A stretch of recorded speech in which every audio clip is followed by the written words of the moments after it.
Good day mga ka-Rixqua! Ngayong araw ay may practice tayo pero mamayang alauna pa naman yun. Kaya ngayon may pupuntahan lang tayo. Pinadala po pala sa akin to ni mama, hindi ko alam kung anong tawag dyan. Tapos ipinalit lang po yan ng ganyan. 5 kaha. So ayun na guys, pagkapalit pala natin ay uwi na rin tayo sa bahay. At fast forward, ayan na nga, paalis na nga si ate nyo para pumunta ng practice. Time check alas 12 na nga yan at mag-aalauna na. Habang papunta nga ako sa school, iniisip ko kung saan ba yung location ng practice namin. Naglakad lang din po pala ako papuntang Vista Verde, and sa loob naman ng Vista Verde, sumakay ako ng tricycle papuntang kay Biga. Mali pa nga itong nababaan ko. Akala ko kasi yung kay AC is dito lang sa may bandang palengke, sa loob ng Vista. Pwede po magtanong, saan po dito yung syudad? Ciudad Grande. Opo. Ay, dyan sa ano, Ciudad Grande. Doon ka sa AKC. AKC, saan po yun? Sa kabila pa po? Labas kami. Tapos Doon sa po? kanto, tapos makita mo yung AKC. May kalsada na bandang kaliwa. Umakyat ka. That time guys, iniisip ko kung simba kami na ini-imagine ni nanay kung saan ba talaga yung location ng AKC. Basta, diretsuhin mo lang. Diretso ka lang, magtanong ka na lang dito. Sige po. Thank you po. At dito nga guys, nadaanan ko pa yung main building ng school namin. Dito naman guys ay nagtanong ako sa tindahan and sabi nila, dyan lang sa may bandang iskinita. Kaya ayan, si ate nyo pumasok dyan. Tingnan mo, tada. Akala ko nga tama na tong dinaanan ko. May pangiti-ngiti pa si ate nyo dyan. Pasukin na natin to then. Lakad lang tayo. Let's go. Ganda ba may drawing ah. Sabi dito, saan dito? At ito nga si ate nyo, diniretso pa nga yan. At dito nga guys, napag-isip-isip ko na lumabas na kasi parang hindi talaga dyan yung location ng practice namin. Dito naman pagkalabas ko, tinry ko dun sa kabilang likuan.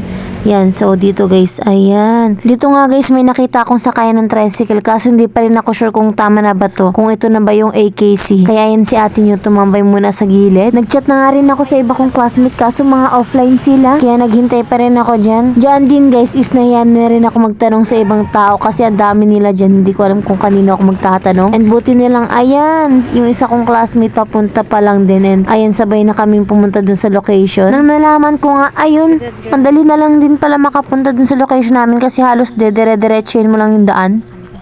By the way guys, late nga pala ang ate nyo kaya ayan. Pagdating ko sa court, nagsisimula na sila. Sila na nga to.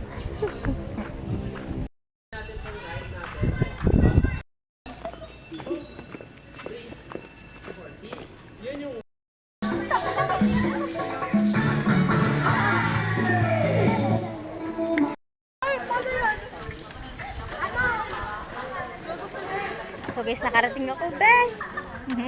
Nangyari mo na lang siya.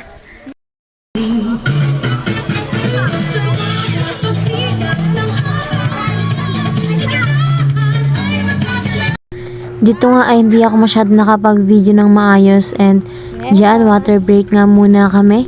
By the way guys, may gusto rin akong i-share sa inyo. Kanina ko lang din nalaman na yung choreo namin is siya daw po yung writer nung palabas na High School Hell Week ni Isnir. So yun guys. At hello kay Ate Wendy, o diba? Sexy yarn. So ayan na nga, nag-practice na nga ulit kami and after naman ng practice, syempre singilan na. I really suggest na disiplina lang and effort lang. I mean, to be honest, wala naman akong masyad. Dito guys, ayan, tamang hintay lang si ate niya. At dito nga guys, may binatog pala dyan sa gilid and bibili sana kami pero sabi ni Sir Jefford, libre niya na lang daw.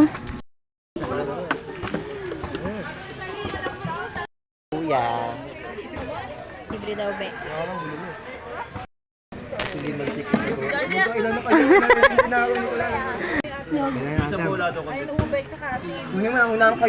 At ito nga si ate nyo nakakuha na nga. Ayan, salamat po sa choreo namin na si Sir Jefford. Ayan, God bless po. And after naman po nyan, tada, pauwi na nga po kami dyan. And kasabay ko po pala sila, Clarice, Jessa, and Jessica. So guys, maglalakad lang kami.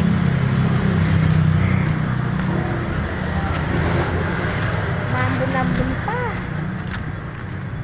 go. Sumakay na nga po sila Ate Jessa and Jessica dyan, papuntang VGC. At ito naman si Clarice, sumakay na rin papuntang bayan. So ayan guys, pauwi na tayo. So sasakay lang tayo ng tricycle doon. Let's go! Sa loob,